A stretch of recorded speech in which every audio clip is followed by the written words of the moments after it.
Sony is making you rebuy your games. How's it going, everyone? Welcome to PSReady, the channel all about PlayStation. We are back. My boy Ray Trevino is here from Xbox Ready.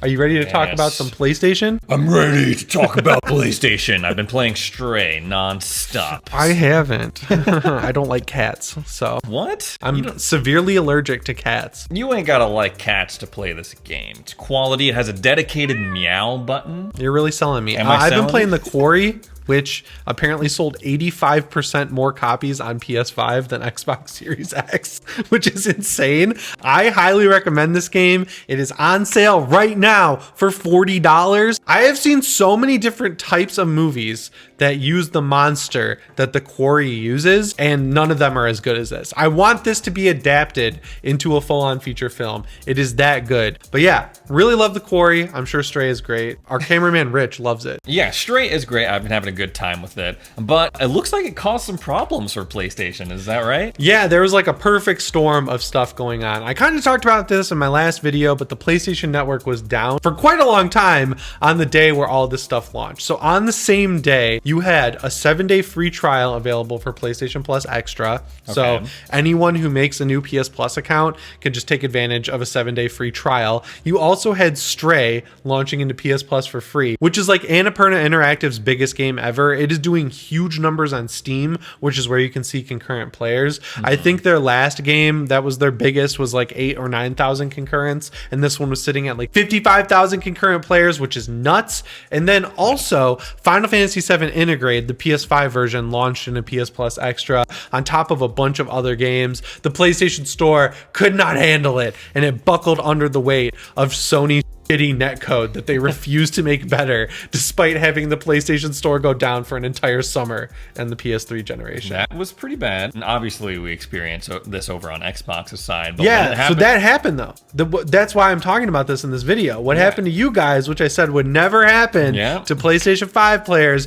you were not able to launch your games for a little bit, which honestly is unacceptable. You could launch your disc games though, which I guess you couldn't do on some Xbox games. Maybe someone out there was having trouble with their physical games, but that was my point. It was like when I had an Xbox, everyone was like, Xbox is dead. Xbox is gonna be sold off to 10-cent games or something like that. And then like happens, and then that happens to PlayStation, and it's like, whatever. It's just a cute little catty, just a cute little kitty problem. I think the difference is that it lasted like 12 hours on PlayStation, and it lasted for like days on Xbox. But PlayStation had a very similar issue recently with Gran Turismo 7, where they launched that game. It's a live service game, and so much of what you can actually do in the game is tied to being online, and that game went down for like an entire weekend, on top of the fact that it's nickel and diming the shit out of people who are playing it. Yeah, not great. This online only future continues to look worse and worse, despite these companies telling us that it's going to be fine. It's going to be totally fine. Everything's going to work as intended. It's like any game that's online these days, you should just wait a week to play it. I'm of the camp. I think it will be fine. I think there's good problems to have. So many people want to sign up for a free trial of PlayStation Plus. So many people want to play this Stray game that everyone's been talking about and seeing on TikTok. That's a good problem to have. It's better than, it's like, you know, the old days of like HBO Go, when everyone was trying to watch the first episode of a season of Game of Thrones and it would just like crash the servers. Good problem to have, you know. I play a lot of online stuff. Like, you know, I was there for the launch of Diablo 3. I waited until midnight to pick up my PC copy of that game. And then I remember the whole first 3 days of that game being out, you just couldn't play it. And it's like, why am I showing up for you day one if you can't show up for me? You know, it's like, you know how many people are pre-ordering your game. You know how many servers you need, but it's like, they always go, we'll try and ride the line, right? Look, we'll do about enough, and then it never ends up being enough. Like, how many games need to come out like Outriders? That was the same situation. A lot of online games, pretty much every MMO that comes out, that launches, has server issues.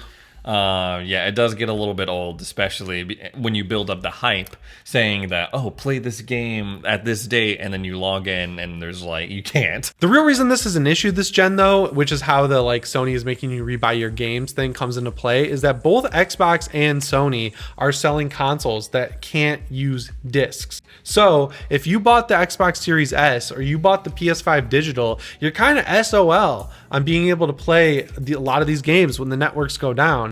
And that's crazy. But if you have the disc, which means rebuying your games, you can at least pop that in for most games and get at least a functional product. Halo Infinite, the one exception.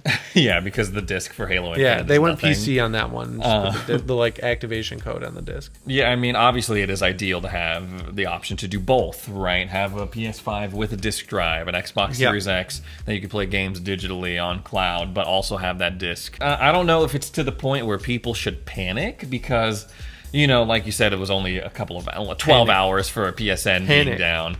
Break them over the coals. They can't get away with this. I mean, you should definitely voice your displeasure, but panicking?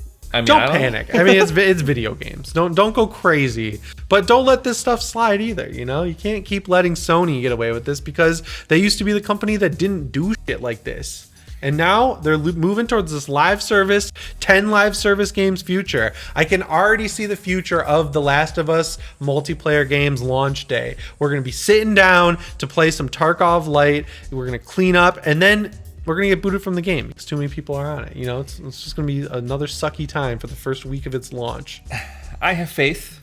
You're the optimist. You're the angel on the shoulder. I'm the devil. I have faith. I have faith that these big corporations are really going to take care of us. I really feel like they care, guys. Yeah, I don't know. It's just like, it's funny. As consoles get more and more like PCs, it's crazy to see the same mistakes being made just like they were on PC. It's kind of funny how nothing really ever changes. What's the good stuff about it, right? Always online stuff. You get new features being added to your games. Destiny's like a TV show. Yeah, right there on the spot. You know what I mean? So, like, there's some good things about this. But, yeah, being locked out of your stuff. How many times have you heard the story, right? I work 6 days out of the week, and this specific day is my day I look forward to. That's happened to me before.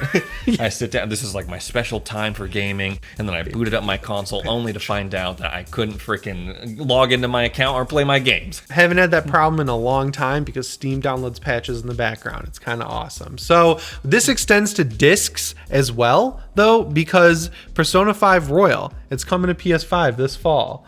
You're going to have to buy this game for a third time if you want to play the PS5 version of Persona 5. Isn't that nuts? They're not giving you any upgrade path or discount. I'm dropping the optimist for a sec. I'm dropping the whole angel bet because that is atrocious. That is just dog doo-doo booty cheeks. Yep. Should not have. We've already run into this problem multiple times where they make, at least there was an upgrade path for things like Forbidden West when they were doing the pre-orders and stuff. At least it was that was also a huge mess though. Do you remember that? Yeah, I mean, but at least there was an option. It's like you pay the money, you get it, but now it's like you had to buy the whole freaking game if you want the PS5 version, when over on Xbox thousands of people across the country are going to be enjoying it as part of their Game Pass subscription.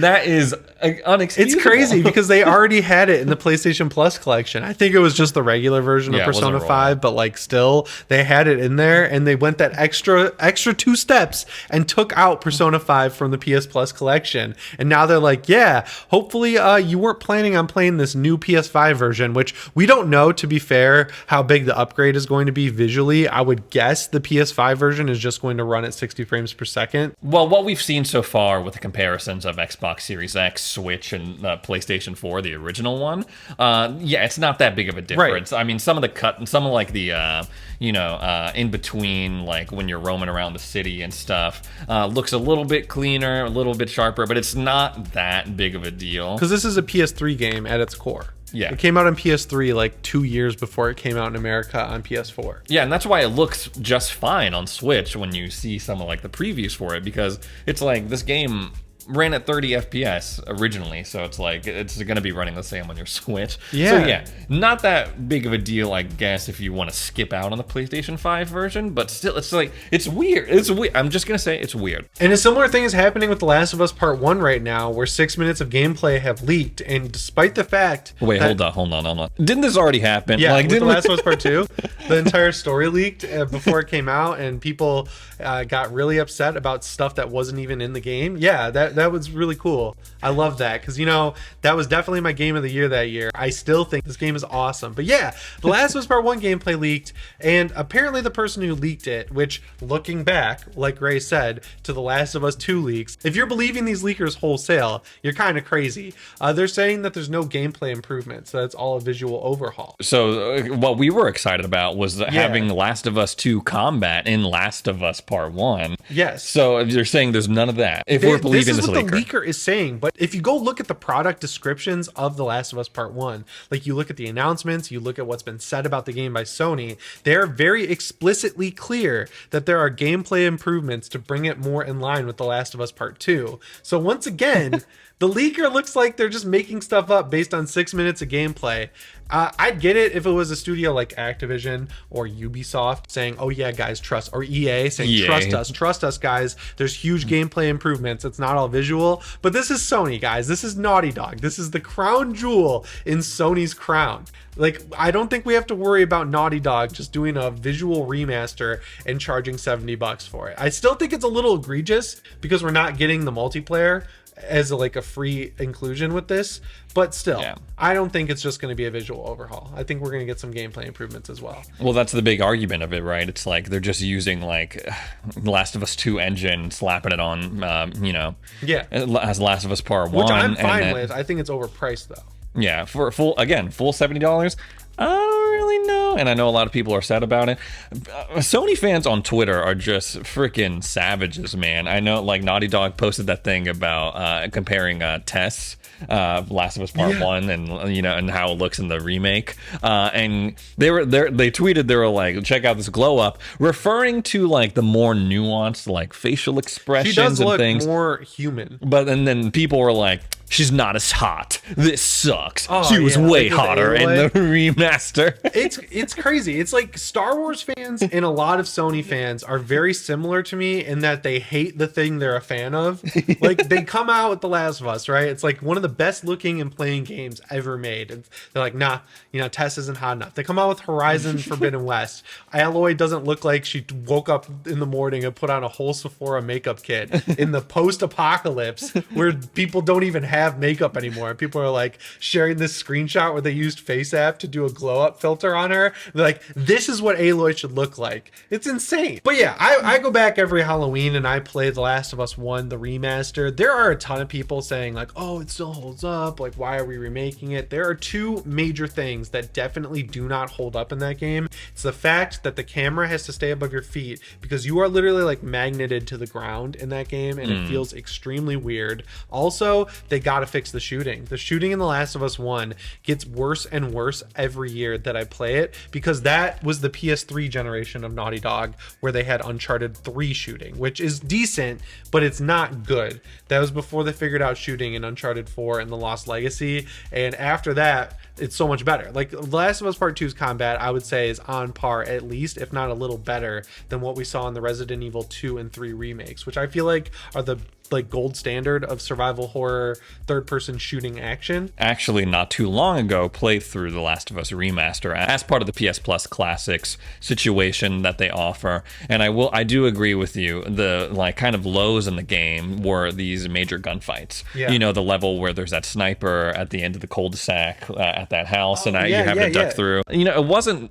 egregious, it wasn't the worst, but I agree there were some things that could stand to be improved. And at the end, when I'm trying to get to Ellie through the hospital, it was I was saying F it, dude, let me just run and sneak past and throw smoke bombs and stuff. I'm not even gonna bother with the shooting because these guys have full on armor and I'm out of my armor piercing rounds. And that was the Uncharted style where in Uncharted, when you get the red around the screen, it's not you getting shot, it's Nathan Drake's luck running out. So if you look, bullets never hit him until he dies. he gets shot when he dies. They kept that same style of spread for The Last of Us, but it makes even less sense. So you'll be firing at people. Like, I could have the reticle over his head and like 5 out of 6 shots will just go around it, and it's crazy. It's kind of like the Resident Evil 4 situation where people are like, this game holds up, it's perfect, it doesn't need a remake. I agree that it holds up and it's perfect, but I think it does need a remake to bring it more in line with what we've seen in Resident Evil 2 and 3's remake, and just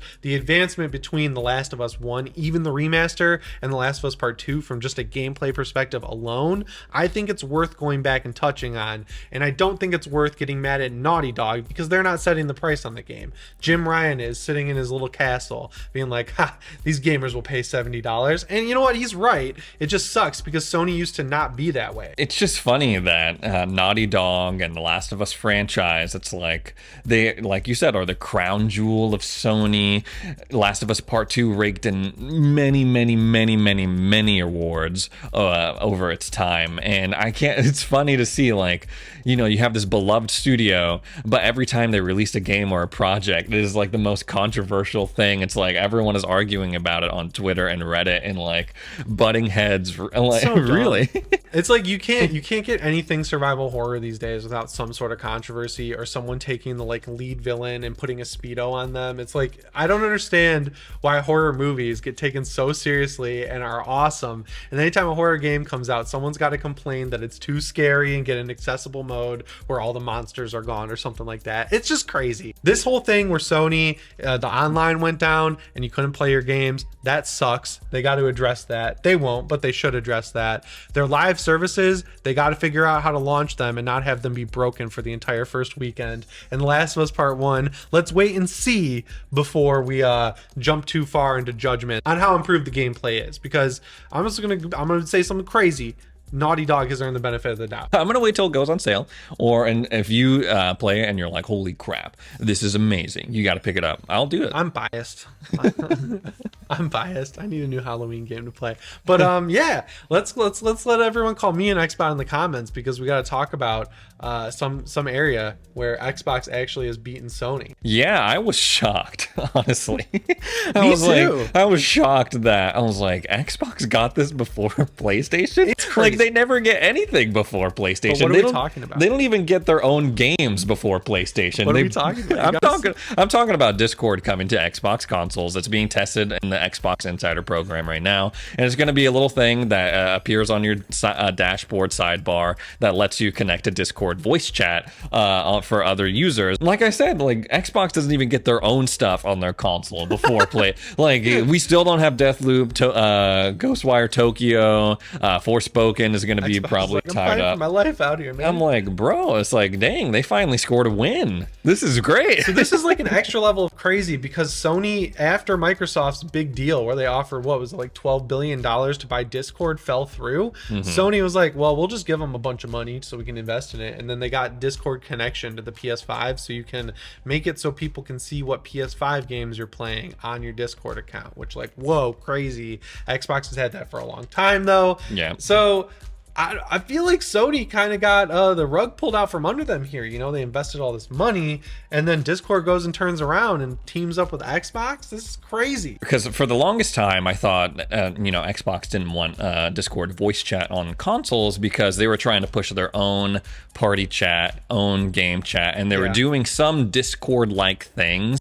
Like, they started introducing this noise suppression feature in some of the insider builds. So for the longest time, I was like, okay, they're trying to be Discord themselves, and then now you see this and it's like, okay, now I'm a little bit confused on what Xbox's end goal is here, and I'm like wondering what their relationship with Discord is like for them to have brought this feature over first.